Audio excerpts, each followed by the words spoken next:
शीशे के सामने खड़े होकर उसने उसका नाम 3 बार लिया, bloody Mary, bloody Mary, bloody Mary. और फिर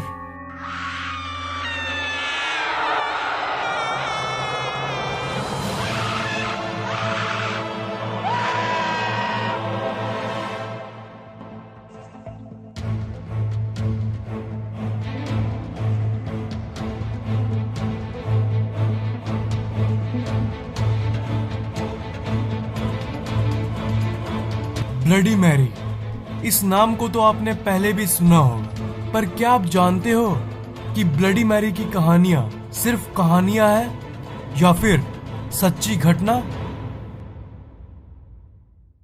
ब्लडी मैरी बिल्कुल असली है। जी हाँ, बिल्कुल असली।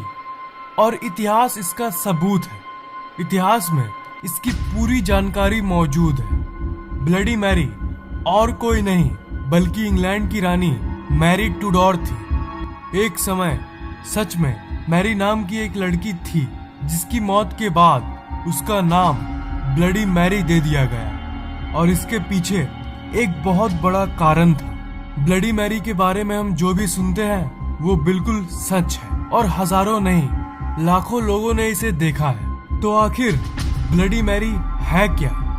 ब्लडी मैरी एक आत्मा है जिसे आप रात में डेविल्स आवर यानी शैतानी घड़ी, जो कि है सुबह के 2:33 से लेकर 3:33, इस समय के बीच में आप इसे देख सकते हो। एक मोमबत्ती लेकर किसी रूम के बड़े शीशे के पास चले जाओ। आप रूम में कोई भी लाइट बल्ब या कोई भी लाइट का और कोई स्रोत हो तो उसे बंद कर दो। जलती हुई सिर्फ मोमबत्ती होनी चाहिए। उसके बाद शीशे से थोड़ी दूर खड़े हो जाओ।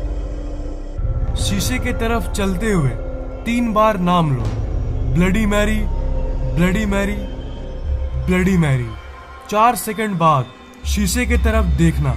आपको अपने ही चेहरे के ऊपर एक चेहरा दिखेगा जिसकी आंखों से खून निकल रहा होता है और चेहरे पे एक नफरत होती है। जो मैंने आपको बताया वो एक फेमस तरीका है ब्लडी मैरी से संपर्क करने का। इसे जिन लोगों ने किया है उन्होंने ऐसी ऐसी चीजों को अनुभव किया है जो आप सोच भी नहीं सकते। इंग्लैंड के एक व्यक्ति ने कहा कि एक बार वो रात को 2:40 पे अपने घर के शीशे के पास खड़े होकर 3 बार उसने नाम लिया।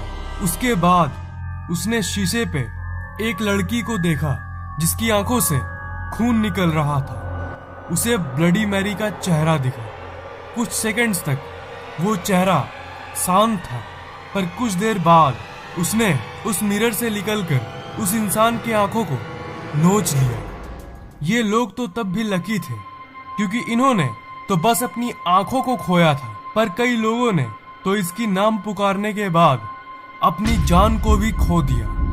जो जिंदा बचे उन लोगों का ये कहना है कि इन्हें सपने में वो ब्लडी मैरी दिखती है। ऐसा भी माना गया है कि अगर आपने ब्लडी मैरी 3 बार बोलने के बाद ये कहा आई स्टोल योर बेबी, तो उसे और भी ज्यादा गुस्सा आने लगेगा। इसका मतलब होता है कि मैंने तुम्हारे बच्चे को चुराया। और इस बच्चे के पीछे की कहानी सुन के आप दंग रह जाओगे। 1509 से लेकर 1547 तक हेनरी VIII इंग्लैंड के राजा थे। उनकी 2 बेटियां थी, एलिजाबेथ और मैरी।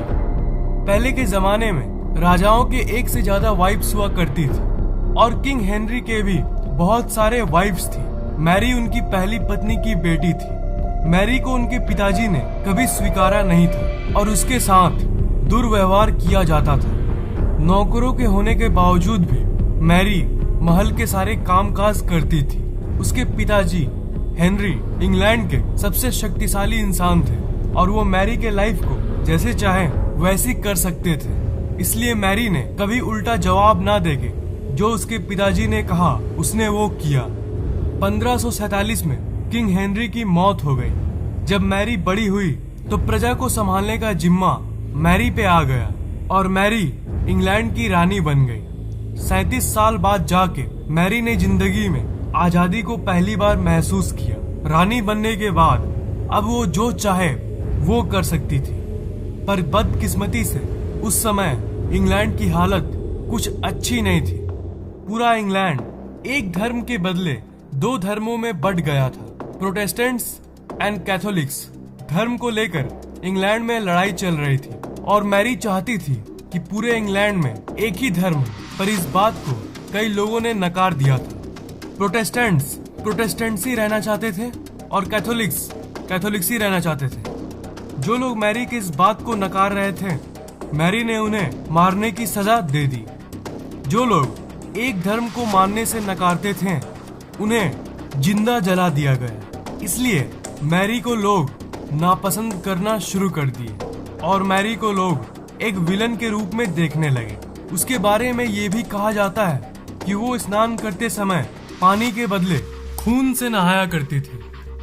उसका ये मानना था कि खून से नहाने से ज्यादा दिन तक जवान रहा जा सकता है। कुछ सालों बाद मैरी की शादी भी हुई और वो एक नॉर्मल जिंदगी जीने लगी। मैरी को एक बच्चे की जरूरत थी क्योंकि अगला राजा या रानी उसी के बच्चे को चुना जाना था। कुछ महीनों बाद मैरी की गर्भवती होने की खबर आई। तब मैरी भी बहुत खुश हुई। पूरा इंग्लैंड खुश था क्योंकि मैरी का बच्चा अब जन्म लेने वाला था। पर उसी समय एक बहुत अजीब सी चीज है, कोई बच्चा जन्म ही नहीं लिया। ये तो एक बहुत ही अजीब सी चीज थी। ऐसा पूरे इतिहास में पहले कभी नहीं हुआ था। मैरी की हालत कुछ महीनों तक ऐसी ही रही, पर कुछ महीने बाद जाके उसका पेट नॉर्मल हो गया। उस समय के झाड़ फूक करने वालों ने बताया कि इतने महीने तक उसके पेट में और कुछ नहीं बल्कि एक भूत निवास करता था। मैरी की छवि लोगों के मन में और भी खराब हो गई। कुछ दिन बाद एक बार फिर से उस चुड़ैल ने उसके पेट में निवास करना शुरू कर दिया।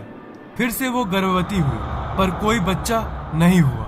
कुछ दिन बाद मैरी की मौत हो गई। मैरी की छवि पहले से ही ठीक नहीं थी और उसके चाल चलन के चलते लोग उसे निर्दयी मानते थे क्योंकि वो लोगों को जिंदा जला डालती थी और खून से नहाया भी करती थी। जब वो घोस्ट चुड़ैल उसके पेट में गई और कोई बच्चा नहीं हुआ तो लोगों ने मैरी को शापित घोषित कर दिया और इसी के चलते उसका नाम पड़ा ब्लडी मैरी।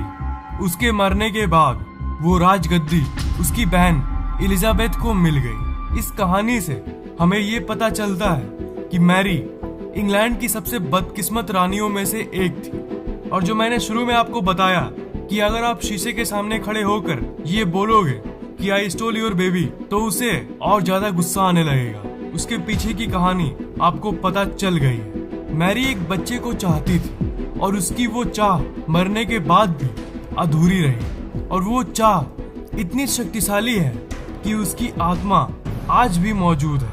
और अगर शीशे के सामने आप बोलोगे कि आई स्टोल योर बेबी, तो शायद ही आपकी जान बचे।